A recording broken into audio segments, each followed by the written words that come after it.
Thank you. Thank you very much.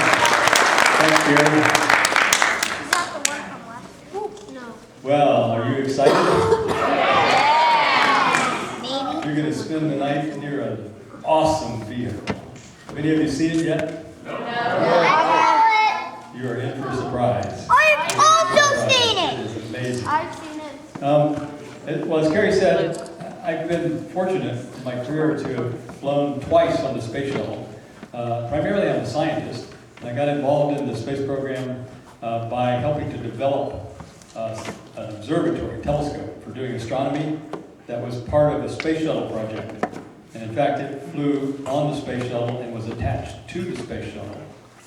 And NASA decided to select people that helped build it, to hire as astronauts to be the operators of the telescope whenever it was in orbit. Because unlike the telescopes that you may be familiar with, Hubble and things like this was operated from the flight deck of the space shuttle. And so I volunteered for that job, and fortunately I was selected. And I flew twice on it. We operated the observatory first in Columbia. We put it in Columbia back in we tried to do it in 1996. We put the telescopes in the Space Shuttle Columbia in late 1995, and we're ready to fly, but the Challenger accident occurred right before we were going to fly. We were the next flight to go after that.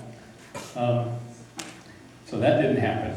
We had to wait a while, actually quite a while, but we finally did fly it in December of 1990, and we took the telescopes into orbit with the space shuttle. They stayed in the space shuttle, and my job was to operate them from the flight deck of the shuttle.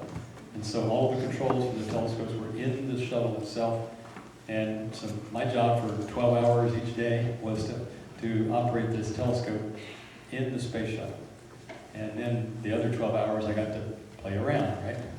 Had to sleep a little bit, but not much. We landed out in California. We brought the shuttle back to Florida. We took the telescopes out.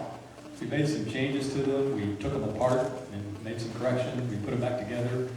We installed it in the Space Shuttle Endeavour, and we launched it again in March of 1995. And this time we operated the telescopes in orbit for 17 days, which was the longest individual flight of the shuttle program. And just an amazing, amazing adventure. I've got a video that's from the two flights that I was on. It's just sort of a collage of the two experiences. I thought I would show you that, and sort of that'll give you a feel for what it was like. And after that, then we can, I can answer any of your questions or discuss what went on in the missions themselves. And so let's try that. All right. So this video, it's about 7.5 minutes long, and it covers all of the aspects of the landing, the launch, the on orbit, and landing. So let's go with the video, Jim.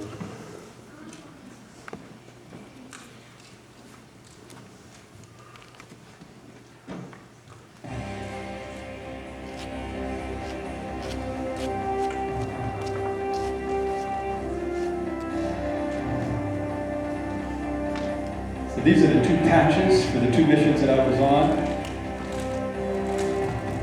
And this is me in the crew quarters here at Kennedy Space Center having breakfast. For some reason, we always have breakfast just before we go out to launch. We were launched at about midnight, so that was a strange time to have breakfast. From there, we go down into a room near the crew quarters and put on our launch and entry suits, the big orange suits. Call them the launch and entry suits. We make sure that they hold pressure. We pressurize them and make sure they work.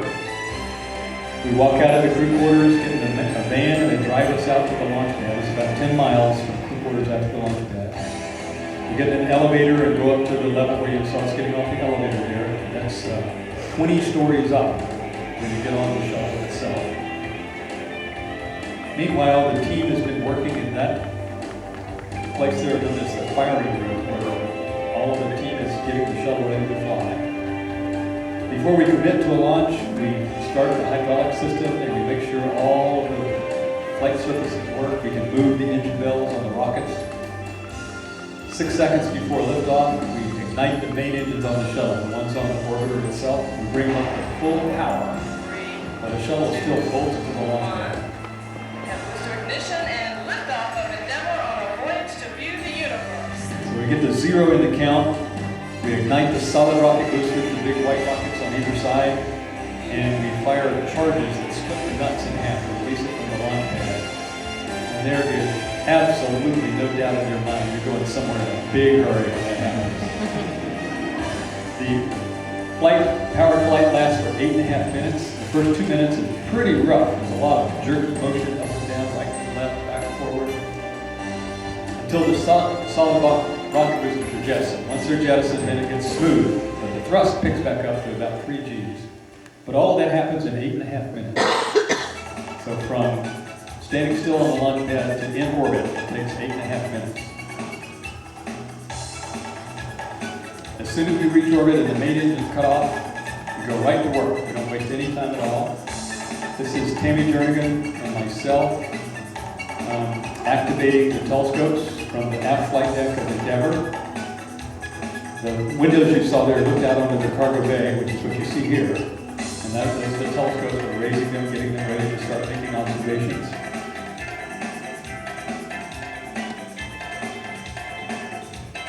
That's me in Columbia. That's the aft flight deck of Columbia. That's where the controls were for the satellite, for the telescopes. I taught a physics class from orbit to middle schools selected around the country. My buddy Jeff taught a class too, but he brought along a tie so that he could be the only person in tie who's ever had, in space, who's ever had a tie on. So this is the way we get up and go to work every day.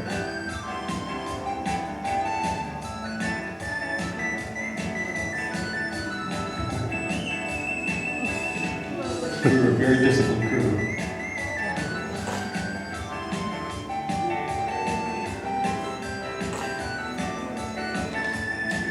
I think he's going to pass up some food to Sam.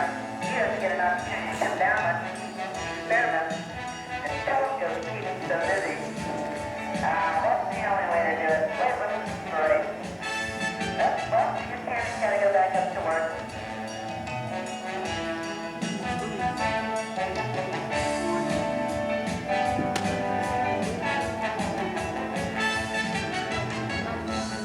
Here we are having lunch. This is one of the shifts. That's Wendy Barnes, Tammy Durrance, and myself.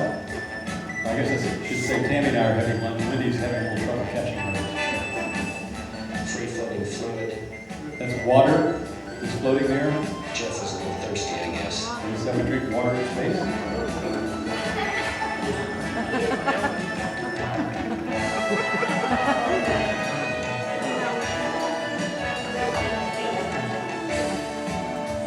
Ron holding me up with one finger. Here Jeff and I are combining water out of 2 separate water bottles to watch the surface tension pull the water together in one little round ball just floating there between us in the air.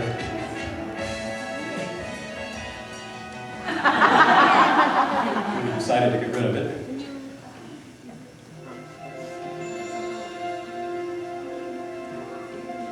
We spent a lot of time doing this. It's just an amazing feeling to look back at Earth from 220 miles above it in orbit. This is a view out the aft window of the Space Shuttle Endeavour, looking out over the telescopes and down at the Earth below. You notice I say down, although it look like up, right? But it's up or down, however you define it. Seeing some amazing lightning from our downlink cameras, Endeavour. The flashes you see was a lightning storm over Alabama. The other lights are city lights. If you watch this, you'll see we're orbiting across Florida. I think you might recognize the outline of Peninsula Florida, Tampa Bay, and Orlando. Here I got the camera pointing straight down to give you a better feel for how fast you're actually traveling. You cover 5 miles every second. It'll take you about 8 seconds to get from here to Melbourne.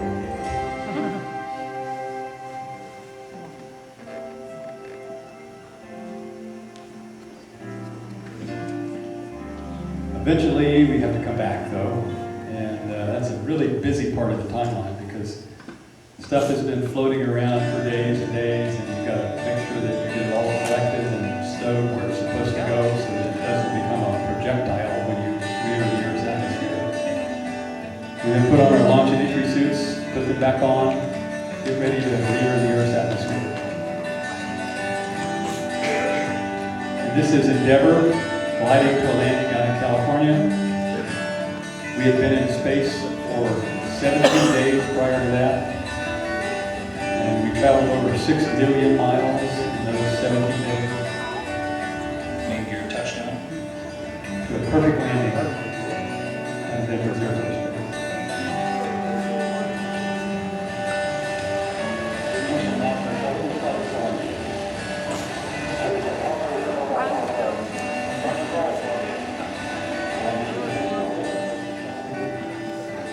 That's just an absolutely outstanding space vehicle. It was an amazing adventure. I hope that gave you a little feel for what it was like.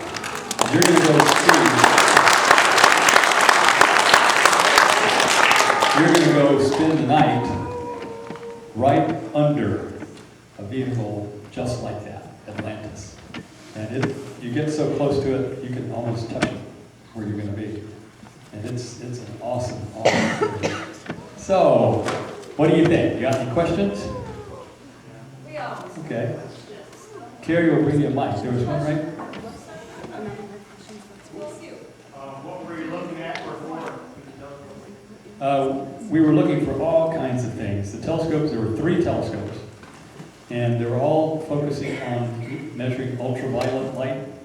That's a high energy light that you can't see with your eyes. You can see it with your skin sometimes. It gives you a sunburn. Most ultraviolet light is absorbed by the atmosphere. It does not reach the surface at all. And so we were measuring characteristics of many objects that in ultraviolet which you can't see from the surface at all. And we measured all kinds of things. We looked at all of the planets in the solar system, except Pluto, but it's been demoted. It's no longer a planet, right? So we looked at all the planets in the solar system. We looked at comets.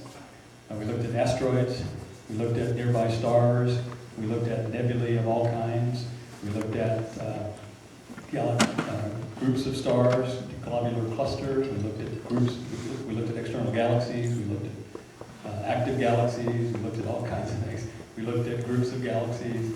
We measured the gas between galaxies. The first time that's ever been done. The intergalactic medium.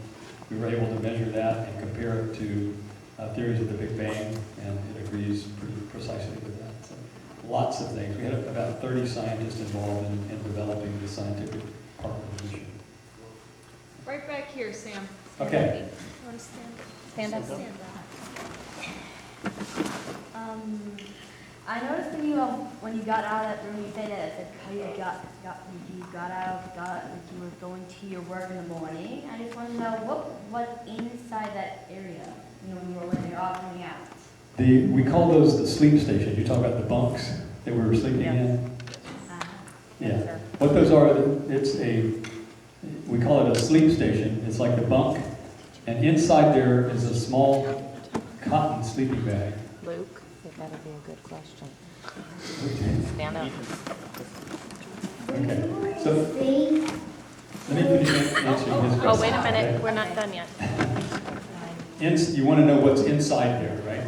Inside is a small cotton sleeping bag. It's just like a sleeping bag. It's kind of like this suit, but it's a sleeping bag.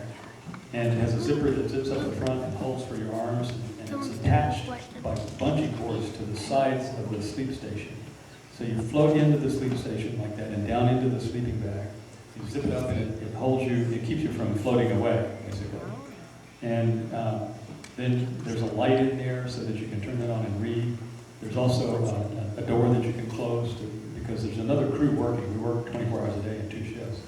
And so you can close that door so you have a little bit of quiet, and you can turn the light out so the lights are out. And go to sleep. That's basically a sleep station. And it's quite comfortable, actually, sleeping away. Very cool. Thank you. Okay. Yep. Stand up. Stand up. Are you scared? No. Hand the microphone back. Not really. The launch is, let's say, very dramatic. I don't think I was ever scared, but I was certainly aware of what we were doing was very violent and very dramatic. But the thing I felt most when we finally launched was relief, because space, and nothing's going to keep you from going to space. And so I felt more of that than afraid.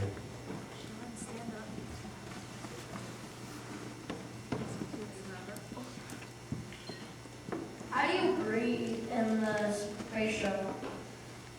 In the space shuttle, the air is the same as it is here. The air pressure is the same, and the composition of the air is the same. That's the way it's designed.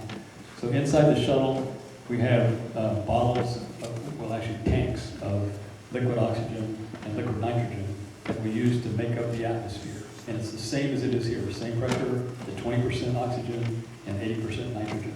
So breathing is essentially the same. There's really no difference between breathing in the space shuttle and breathing here.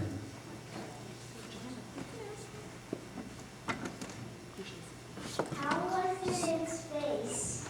It was awesome. What type of food did you eat? We had all kinds of food. The food, one of the things that's a little strange about it is we dehydrate it before we take it into orbit. That means take all the water out of it. The water adds a lot of weight to it, and so by taking the water out, you can carry a lot more with you, and you can also pack it more tightly. And so when we get it into orbit, we have to reconstitute it, put water back into it, and squish it around like that to get it so that the water takes up into the food. And all the food has to be a little sticky, because if it's not, it'll just float off with your spoon. Right? So if you try to eat like a thin soup with a spoon, it's really hard. You can't do it. Sort of grab it with your spoon, you can sort of try to direct it towards your mouth, but it'll float away like this as you're doing it. So all of the food is a little sticky, viscous. Right here. Did you ever get sick in space? Not, well, a little bit. The first flight that I went into space, I went to sleep as soon as we got into orbit, because we were on 2 shifts, and so when I got into orbit, I went to sleep. And when I woke up, I felt great, no problem at all. The second flight I was on, I had to go to work as soon as we got into orbit. And later on in that day, I felt a little queasy, a little stomach, feeling of motion sickness kind of feeling. But it wasn't that bad, and it went away. And it's kind of a misnomer, I think, that everybody that goes into space gets sick. I was on 2 flights with 7 crew members, and nobody got sick on any of those, so really. What do you do for entertainment? The thing that you do most for entertainment, you might think it's not much entertainment, but if you were there, you sure would. What you do is you look out the window at Earth, and you're going around the Earth, and you go around the Earth once every 90 minutes. So if you can imagine seeing different parts of the Earth, you go around the world in 90 minutes, and so you see America, you see the Atlantic Ocean, you see Africa, you see India, you see the ocean, the Pacific Ocean. You come back and you cross Hawaii, and like that. And all that's between now and a few minutes from now. And it just goes on and on and on like that. You can't keep your eyes off of it. And so that's one of the things you do a lot for entertainment. One of the other things that I did was I like to play music. So I put on Walkman and try to get out in the middle of the mid-deck so that you're completely free of anything, and then put on something that's a little fast and try to dance to it. It's kind of cool because you can really dance, because all you do is twist about your center of mass, right? So you can do spins or do sort of anything. It's really easy. And another thing that I would like to do was put on something slow and still get out, try to float out in the middle of the mid-deck and close my eyes. And you'd sort of drift like this, and then every now and then open your eyes. You'll be in some really weird orientation. Like your feet are sticking up in the corner of the shuttle or something like that. And a funny thing happens when you're weightless, is you always have this feeling in your head of being right side up, okay? And when you close your eyes and you wake up and you're in some weird orientation, you go, whoa, where am I? You feel a weird orientation. And then all of a sudden, it's like a bit flips in your brain, and you feel psychologically, literally right side up. And wherever your feet are, even if it's like up in the corner, that looks to you like the floor. You say, oh, that's the floor. And over your head is the ceiling. And I just had a ball doing that, just floating around. look at my eyes. Where do you get your water from? The water we get in orbit, we don't have to carry the water with us on the shuttle itself because the electrical power system, we call it a fuel cell that provides the electrical power for operating every time on the shuttle. That is a liquid oxygen, liquid hydrogen fuel cell. It combines them and they convert to water. And so the byproduct of that is water. So you generate electricity and you produce water. And we use that water for everything on the shuttle, for cleaning ourselves and for rehydrating the food. It comes right out of the fuel cells.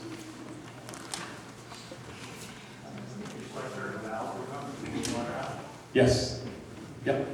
Yeah, and it goes into a holding tank, and the holding tank is pressurized so that it's like you have a wand, and you can squirt water out of a wand. Were you in the ISS when you were in outer space? No, the last time I flew was in 1995, and the first element for ISS was put up in 1998, and so it was not there.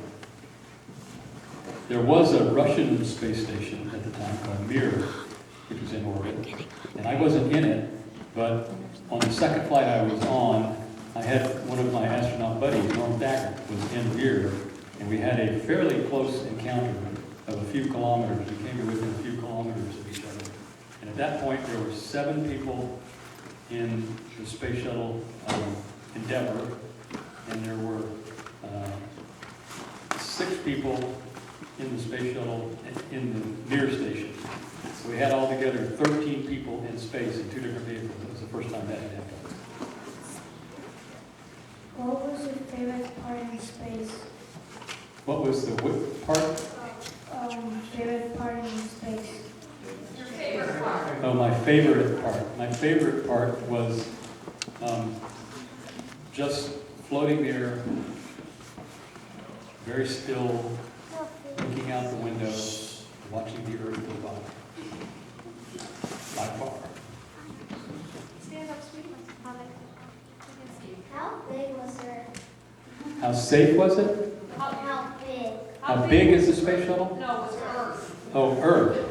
It's if you remember that picture, the way I can describe it is you're far enough above the surface of the Earth that when you look out on the horizon, it's not horizontal. You look down towards the Earth, and the angle at which you look down on either side is 20 degrees. So the Earth still is most of what you see. It fills 140 degrees of your field of view. So you look down 20 degrees on either side. So down 20 degrees here, down 20 degrees there. So it's big. I mean, it looks big to you. Did you only drink water when you were in space, or soda or something? No, we had all kinds of drinks. The drinks you do have to rehydrate. You have to inject water into them, okay? Because you don't want to carry the extra water. We generate that in orbit. And so we had all kinds of orange drinks. You don't have carbonated drinks because they don't work in orbit. There's no buoyancy, and so there are no fizzing of bubbles out of the pop. And so if you take carbonated drinks, it's like if you can imagine the flattest Coke you could ever have. That's what they taste like. So you don't have carbonated drinks, but you have all kinds of juices. You have coffee, you have tea, we have orange juice, Tang. Only we can't call it Tang. No, all of the advertisements take off of everything. Even M&M's, there's no M on them. Was it cool eating in space from everything floating around? Was it cool eating in space because all your food was floating around? It was very cool. and it's almost impossible. I'm sure you've been told not to play with your food at the dinner table, right? It's almost impossible not to play with your food when it's just floating around like that. And one of the things that's fun to do is to try and, catch peanuts or something. And they're really easy. Like if you're over there, you can just sort of start it like that and let go of it. And it will float very slowly in the same direction. And so you can easily go right into your mouth like that. Excuse me for 1 second. Would you mind if we took group pictures? No, that's fine. Would you guys like to take group pictures? Yeah. Okay. So this is how we're going to